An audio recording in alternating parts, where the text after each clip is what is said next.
let's say you go into you can do this in a room. It's quite fun to do it just when you're sitting in a room, like a room, maybe your bedroom. You can sit there and just sort of meditate on it and think, okay, if I wanted to spend 10 minutes making this room better, what would I have to do? And you have to ask yourself that, right? It's not a command, it's like a genuine question. And things will pop out in the room that you like, there's a stack of papers over there that's kind of bugging you, and you know that maybe little order there would be a good thing, and there's some rubbish behind your computer monitor that you haven't attended to for like 6 months, and the room would be slightly better if it was a little less dusty and the cables weren't all tangled up the same way. And like, if you allow yourself just to consider the expanse in which you exist at that moment, there'll be all sorts of things that'll pop out in it that you could just fix.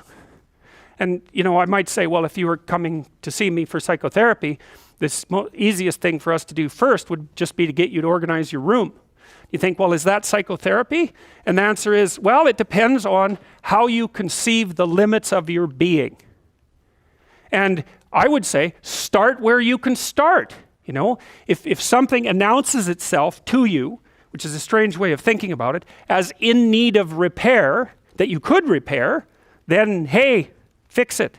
You fix 100 things like that, your life will be a lot different. I often tell people too, fix the things you repeat every day, because people tend to think of those as trivial, right? You get up, you brush your teeth, you have your breakfast, you have your routines that you go through every day. Well, those probably constitute 50% of your life. And people think, well, they're mundane, I don't need to pay attention to them. It's like, no, that's exactly wrong. The things you do every day, those are the most important things you do. Hands down. All you have to do is do the arithmetic. You figure it out right away. So 100 adjustments to your broader domain of being, and there's a lot less rubbish around and a lot fewer traps for you to step into.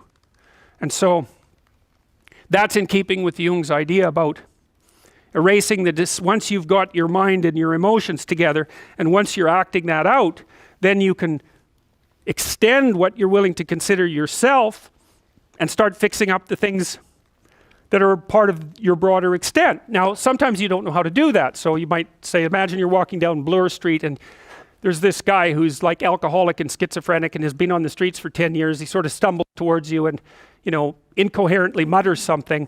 That's a problem. And it would be good if you could fix it, but you haven't got a clue about how to fix that. You just walk around that and go find something that you could fix, because if you muck about in that, not only is it unlikely that you'll help that person, it's very likely that you'll get hurt yourself.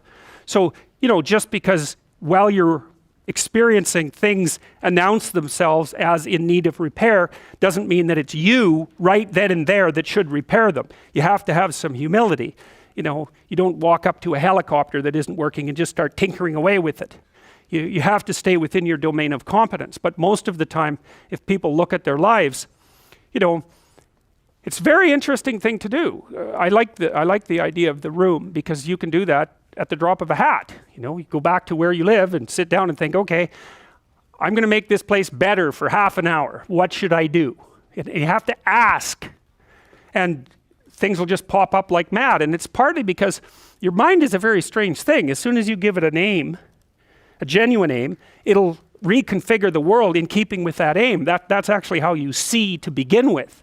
And so if you set it a task, especially, you have to be genuine about it, which is why you have to bring your thoughts and emotions together, and then you have to get them in your body so you're acting consistently. You have to be genuine about the aim, but once you aim, the world will reconfigure itself around that aim, which is very strange.